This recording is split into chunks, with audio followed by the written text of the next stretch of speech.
Hello, my name is Rukaya and I'm from Bihar, Pune. And from past 2 years, I'm trying to write a book on parenting skills and child psychology, trauma healing, and um, of course, of course, I'm here. Oh, okay. From 2 years, I was thinking to write something, and now I'm thinking, and whatever I learned, I should share some aspects on that. Okay. I was reading this book.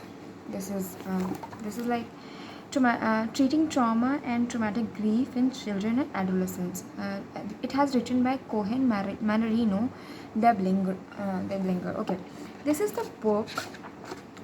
Uh, if this is the book has written about traumatic grief. What is trauma? First of all, I will start with chapter 1. The impact of trauma and grief on children and families. What is constitutes childhood trauma?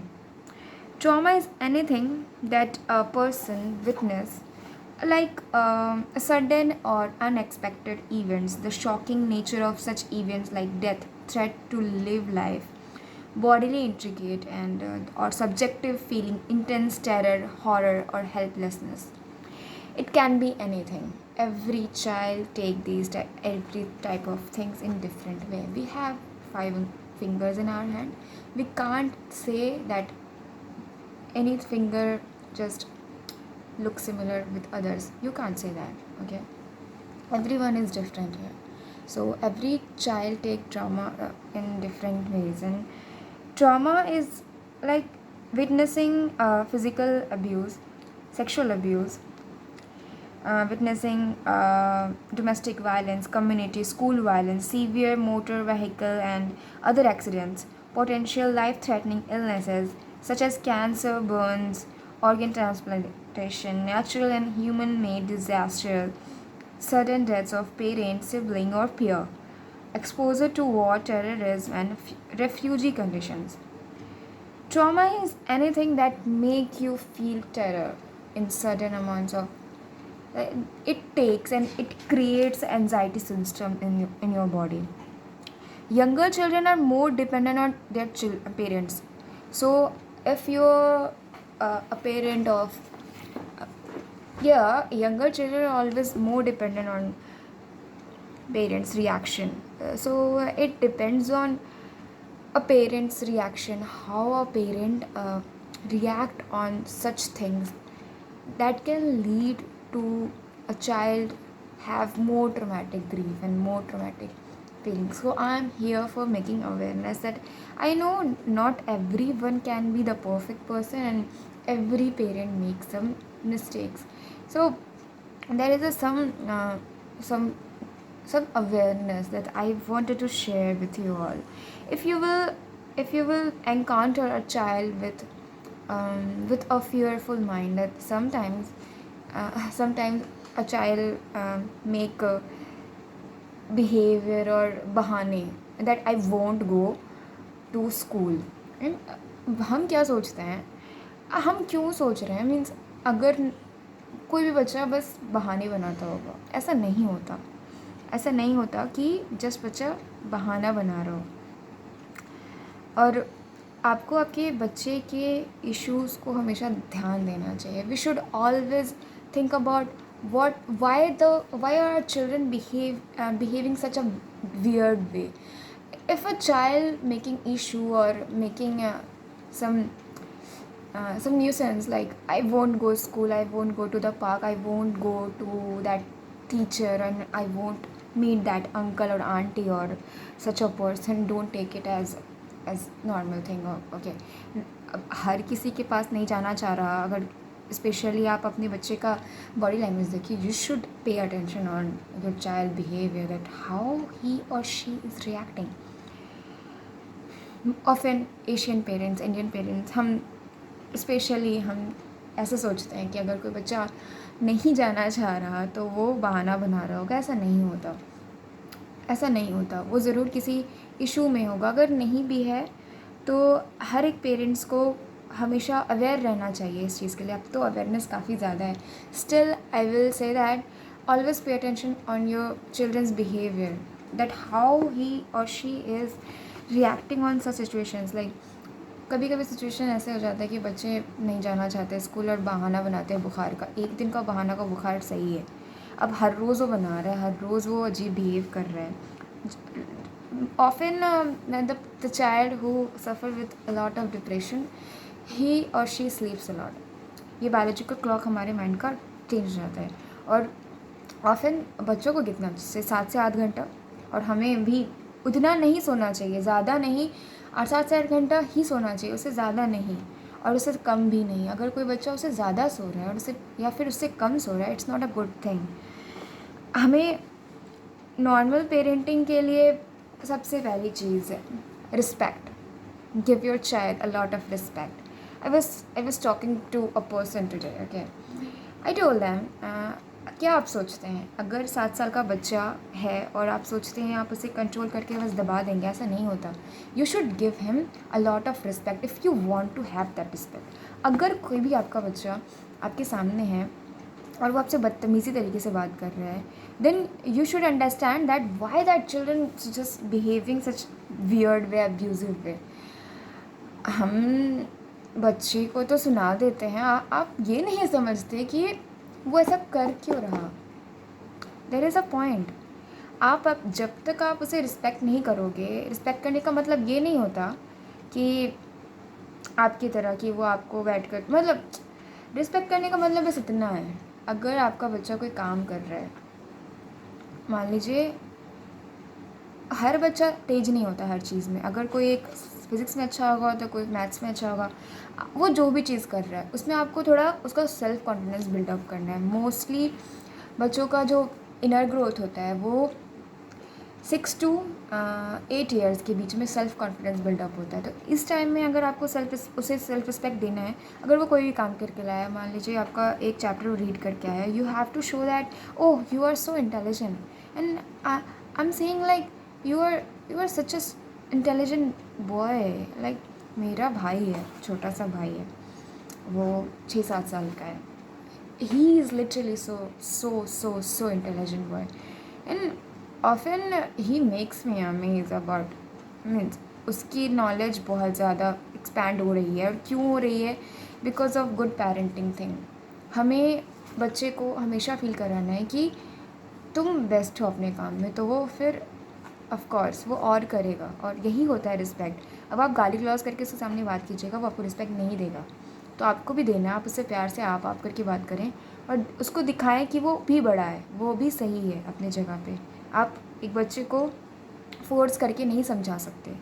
तो mostly जब कोई बच्चा किसी trauma या फिर किसी traumatic grief से निकलता है तो हम समझ नहीं पाते आपको उसके बिहेवियरल पैटर्न एंड उसके उठने बैठने तरीका, और सर्टेन लोगों के साथ वो कैसा फील कर रहा है, एंजाइटी में है, खुश है, यही सब देखना चाहिए। और ओल्डर चिल्ड्रन या फिर अलग अलग चिल्ड्रन का ना कोपिंग स्किल्स अलग अलग होता है। कोपिंग स्किल्स का मतलब होता है किसी सिचुएशन से निकलने का कोई तरीका कैसे ढूंढते हैं हम। और अगर पेरेंट्स भी कोप करने में उसे हेल्प कर सकते हैं, अगर वो हेल्प कर पा रहे हैं, तो फिर किसी भी बच्चे का ट्रॉमा जल्दी ही हील हो जाता है।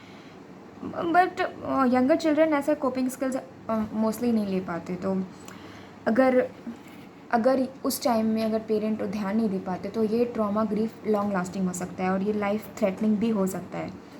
So any kind of trauma is everything and anything that makes a person feel terror. और वो डिफ़ाइन नहीं करता कि अब आपको जो सिचुएशन छोटे लग रहे हैं, आपको अगर डोमेस्टिक वायलेंस उतना बड़ा नहीं लगता। अब कहते हैं कि इंडिया में हर जगह ही होता है, हर जगह ही लोग चिल्लाते हैं, मतलब ऐसा बिहेव करते हैं, तो तुम इतना सोचते क्यों नहीं? हर बच्चा अलग तरीके से कोप करता है। तो ये सिचुएशन इंसान के ऊपर डिपेंड करता है। आपके लिए जो इशू है, वो जो आपके लिए इम्पॉर्टेंट, आपके लिए जो प्रॉब्लम होगा वो मेरे लिए उतना बड़ा प्रॉब्लम नहीं होगा। ऑफ कोर्स ये बात सच है कि हर किसी को अपना इशू ज़्यादा बड़ा लगता है। अब उस बच्चे के लिए कौन सा चीज़ें ज़्यादा थ्रेटनिंग लग रही हैं या आपके दिमाग से तो नहीं किया जा सकता। और आपको ध्यान देना चाहिए कि बच्चे का इमोशनल डेवलपमेंट कैसा हो रहा है, वो इमोशनली कैसा फील करता है। अब हर बच्चा सेम नहीं होता। अब एक ही घर में 2 बच्चों के साथ अब आप वहाँ भी नहीं कर सकते कि वो कोप कर लेता है सिचुएशन में तो तुम नहीं क्यों नहीं कर पाते. That's the wrong thing. Okay. So हाँ, तो एक 7 साल का बच्चा, एक 14 साल का बच्चा, एक 12 साल का बच्चा अलग अलग तरीके से कोप कर सकता है. अब जो 7 साल का बच्चा अगर उस इशू को उतना नहीं ले रहा तो ज़रूरी नहीं कि 12 साल का बच्चा से आप बस एक्सपेक्ट करें कि वो ना करे. ऐसा नहीं होता. और ये सारे सिचुएशंस में एक बच्चा कितना रेसिलिएंट है ये भी मायने रखता है. बट हर कोई, अब आपके पास सबसे पहले चीज़ इश्यूज़ को एक्सप्लेन करने के लिए वर्ड्स होने चाहिए. मोस्टली हमारे पास एक्सप्लेन करने के लिए वर्ड्स नहीं होते. बच्चों के पास क्या होगा जब हमारे पास ही नहीं होते कि हमारे साथ हो क्या रहा, तो बच्चे तो कर ही नहीं सकते. तो वर्ड्स नहीं होते सबसे पहली चीज़. अगर वर्ड्स हो भी गए तो विश्वास नहीं होता कि कहाँ पे जाके बोलें. और रेसिलियंस भी वो तब लाएगा जब उसको कुछ नॉलेज होगा. नॉलेज कहाँ से मिलेगा? आप घर, मोस्टली ऐसी सिचुएशन में बच्चे तभी फंसते हैं जब इन्वायरमेंट सही नहीं होता. Dysfunctional family. And I can't say that her family में कुछ ना कुछ डिसफंक्शन होता है. हर फैमिली में कोई भी फैमिली परफेक्ट नहीं हो सकती. कोई फैमिली परफेक्ट नहीं हो सकती. बट स्टिल अगर आप एक बच्चे को प्लान कर रहे हैं तो you have to think about that. Are you ready for the children? Means it's a responsibility. It's a responsibility, big responsibility it is. So मैं तो mostly okay, I won't talk about that. Yes, that is the trauma. Specifically जो heal नहीं हो पाता बच्चों में, और वो जो लॉन्ग लास्टिंग हो जाता है अगर आप कोप नहीं कर पाए अपने बच्चे को उस एज में. हर एक डेवलपमेंट का एज अलग अलग है. जैसे 6 महीने से लेके 1 साल तक, 1 साल से 4 साल तक अलग अलग स्टेज में डेवलपमेंट की अलग अलग चीज़ें सीखते हैं बच्चे. और मोस्ट इम्पॉर्टेंट थिंग, हर बच्चे का sexual urges means anal system will learn about that. वो हमेशा 6 साल से लेकर के 8 साल के बीच में हर एक बच्चा अपनी सेक्सुअलिटी को फील करने लगता है. That is the truth. और हर एक अलग अलग स्टेज में अलग अलग डेवलपमेंट होती है. तो हमें ध्यान देना होगा कि हम बच्चे को पेरेंट कैसे कर रहे हैं. पेरेंटिंग इट्स नॉट मीन्स ये कोई बच्चों का खेल नहीं है. बस हम क्या करते कभी कभी कि बस बच्चे कर दिए. अलग अलग रीज़न होते हैं बच्चे पैदा करने के लोगों के. Of course, I'm working for child security and child psychology, so I feel such a bad feeling that you should not do that. हाँ, अगर लॉन्ग लास्टिंग सिम्टम्स रहता है किसी ट्रॉमा का तो वो लीड कर सकता है डिप्रेशन को, एनजाइटी को, PTSD जैसे बीमारी को. और बहुत सारे ऐसे लाइफ थ्रेटनिंग इश्यूज़ है. हाइपर अराउजल, अवॉइडेंस सिम्टम्स लेकर, ये अवॉइडेंस सिम्टम्स एक माँ बाप का भी गार्जियन का लेकर अगर करते हैं तो एंजाइटी से लेके काफ़ी ज़्यादा, और ये एक एक करके दबता जाएगा. सो या अगेन चिल्ड्रंस रिस्पॉन्सिबिलिटी होते हैं. ओके, अगर आप किसी को इनकाउंटर करते हो जैसे रेप विक्टिम या फिर डोमेस्टिक वायलेंस के विक्टिम से या फिर कोई भी ट्रोमेटिक इश्यूज़, अक्सर ट्रोमेटाइज चाइल्ड अलग बिहेव करता है. और आप एनकाउंटर कर लिए कि ये बच्चा ट्रोमेटाइज लाइफ से गुजर रहा है, तो उसे हेल्प कैसे कर सकते हैं. First of all I want say all of those parents, friends and everyone, किसी भी एज ग्रुप के बच्चे हों या फिर बड़े हों, अगर आप पाते हो कि आपके कोई फ्रेंड या फिर कोई बच्चा ट्रॉमा, डिप्रेशन, एंजाइटी से गुजर रहा है, तो मोस्टली हम क्या गलती करते हैं, उससे हर एक बच्चे का या फिर हीलिंग स्टार्ट होती है वैलिडेशन और हर्ड फील होने से. हर्ड फील होने का मतलब ये है कि अगर कोई इशू में है तो उसको आपका एडवाइस का ज़रूरत नहीं है. फर्स्ट ऑफ ऑल हर एक इंसान को पता होता है क्या करना चाहिए और क्या नहीं करना चाहिए. सो एक बच्चे को, एक इंसान को अगर आप हीलिंग करना चाहते हैं तो उसे सुनिए, और सुनते टाइम ध्यान दीजिए कि दिमाग में कोई जजमेंट ना हो. बस सुनिए. एडवाइस लेने के लिए आप उससे नहीं बात कर रहे हो, वो आपको एक्सप्लेन कर रहा है ताकि वो एक फ्रेंड ढूंढ सके आप में. तो फर्स्ट एक किसी की भी हीलिंग शुरू करने के लिए हर्ट फील कराना बहुत ज़रूरी है। Second, validation. Validation is like आपकी इश्यूज़ मेरे लिए छोटे हो सकते हैं और मेरे इश्यूज शायद आपके लिए छोटे हो सकते हैं, बट आपके लिए जो इशू है वो आपके लिए तो बड़े हैं ना। तो फॉर अ टाइम अगर कोई पर्सन आपके सामने ना इशू बोल रहा है तो उसे एडवाइस तो नहीं देना है और उसे फील ये कराइए कि नहीं, जो तुम फील कर रहे हो बिल्कुल सही है और तुम्हारे लिए वो बहुत ख़तरनाक है और शायद मैं तुम्हारी जगह होता तो मैं भी ऐसा ही फील करता। ऑफ कोर्स अगर आप उसके बॉडी में होते, उसके इमोशन स्किन को फील कर रहे होते,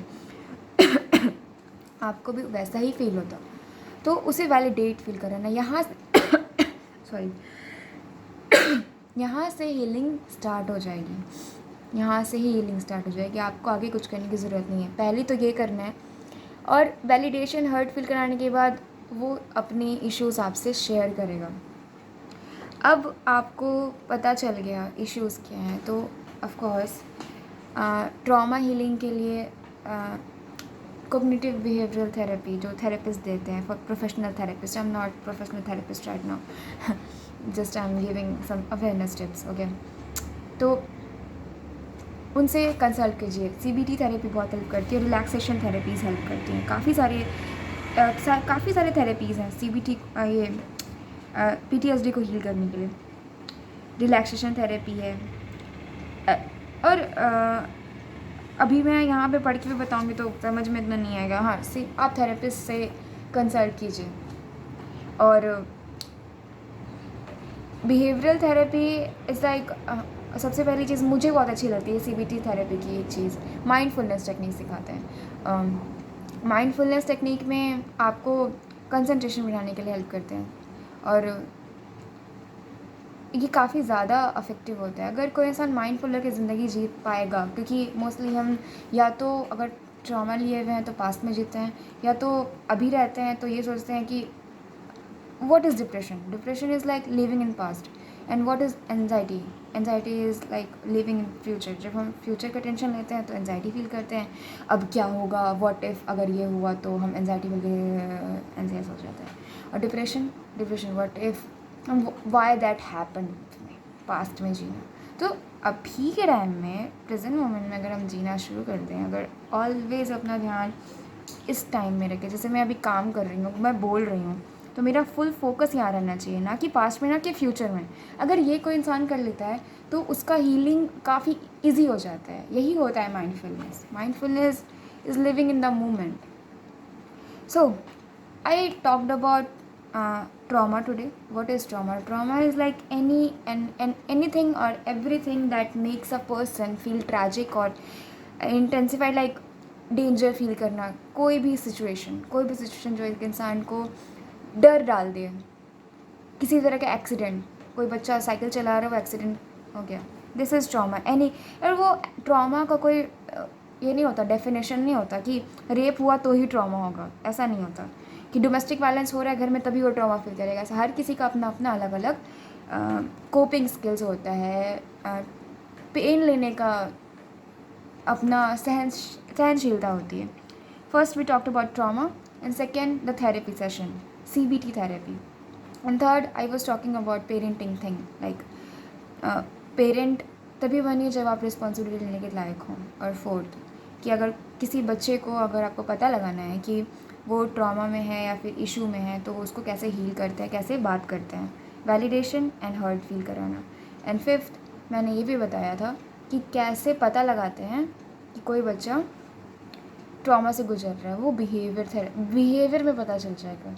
मैंने एक बताया था अभी कि आपका बच्चा बहाने बना रहा है बहुत सारे, ज़रूरी नहीं होता हर बहाना, और बच्चे बहाना क्यों बनाएंगे, एक दो बार बहाना चलता है और वो किसी चीज़ को बोल के डर ही रहा है, तो पता लगाइए क्या है इशू। क्योंकि बच्चों को पैदा कर लेना ही महानता काम नहीं होता, मेरा मानना तो यही है। अगर आप ये सोचते हैं कि आप बच्चे पैदा करेंगे तो आप उससे कुछ सिखाइएगा, तो आप बहुत बड़े गलत इंसान हो। सदगुरु की मुझे एक लाइन हमेशा याद रहती है, I am just fan of him. Okay, जो नहीं है फ़ैन वो मुझे डिसलाइक मत कीजिएगा। मैं उनका एक लाइन बताती हूँ, मुझे वो इसलिए भी पसंद है क्योंकि वो बहुत साइकोलॉजी तरीके से बात करते हैं, उनका तरीका काफ़ी पसंद है। वो राधे जग्गी के बारे में बात कर रहे थे, वो बता रहे थे कि वो कैसे अपने बच्ची को पेरेंट किए थे। उनका कहना था, अगर आप ये सोचते हो कि अगर आप कोई बच्चा पैदा कर रहे हो तो आप उसको कुछ सिखाओगे तो आप सबसे बड़े बेवकूफ़ इंसान हो, क्योंकि वो बच्चा अब आपको नई ज़िंदगी सिखाने के लिए आया है। वो बच्चा इस जनरेशन का है, आप उसको अपना जनरेशन नहीं, वो आपको अपना जनरेशन सिखाएगा। इसके लिए बच्चे के हाथ में रिस्पॉन्सिबिलिटी देनी बहुत ज़रूरी है। अगर राधा जी के बारे में बता रहे थे कि वो जब छोटी थी, तो अगर आप बच्चे को अचानक से कोई रिस्पॉन्सिबिलिटी देते हो, मोस्टली बच्चे माँ बाप यही करते हैं। उनका कहना था कि आप बच्चे को आप मान लीजिए आपको उसको सिखाना है कि पैसा कैसे सेव करते हैं। आप उसे 50 रुपया या फिर जितना आपको देना है आप दे दीजिए और बोलिए कि इतने ही पैसे में आपको ये काम करना है। आप अपना कमाया हुआ पैसा अगर उसके हाथ में देंगे तो उसे फील आएगा कि रिस्पॉन्सिबिलिटी नाम की चीज़ क्या होती है। वो पेरेंटशिप का काफ़ी अच्छा तरीका बताए थे। मुझे ये चीज़ काफ़ी ज़्यादा ही इम्पैक्टफुल लगी कि कोई भी माँ बाप अगर ये सोचता है कि आप कुछ सिखाने आए हैं तो आप बहुत बड़े बेवकूफ़ हैं, वो बच्चा आपको नई चीज़ें सिखाएगा। तो जस्ट एक्सप्लोर कीजिए, बच्चे बन जाइए। नया बच्चा पैदा करना मीन्स आपको बच्चा बनना होगा उस बच्चे के साथ। अब आप बड़े नहीं रह सकते, आपको बच्चे के साथ बच्चा बनना पड़ेगा और सीखना पड़ेगा कि नई लाइफ, नए इश्यूज़। और yes, it is responsibility, do not take it as such as work. करना है पैदा तो बस कर दिए, नहीं। So I was so intent and मैं बहुत ज़्यादा ही इंथुसियाज्म में हूँ, मुझे लिखना है वो। Okay, so what ever I will learn I will talk about it in YouTube video. ये वीडियो काफ़ी ज़्यादा लंबा हो गया है, 21 मिनट का। ये फ़र्स्ट टाइम बनाया है ऐसे, तो फिर ऐसे लंबा हो गया। मैं कोशिश करूँगी मैं अपने स्किल्स थोड़ा सा पॉलिश करती जाऊँ, और ये ज़रूरी था, फर्स्ट दिन इतना बताना मेरे लिए ज़रूरी था ताकि मैं नेक्स्ट टाइम से सही तरीके से बता सकूँ। So hope you like that video and yes, अगर आपको पसंद आता है तो शेयर कीजिए अवेयरनेस के लिए, पेरेंटिंग स्किल्स के लिए। And thank you so much. Love you all. Thank you so much. Thank you so much. Thank you.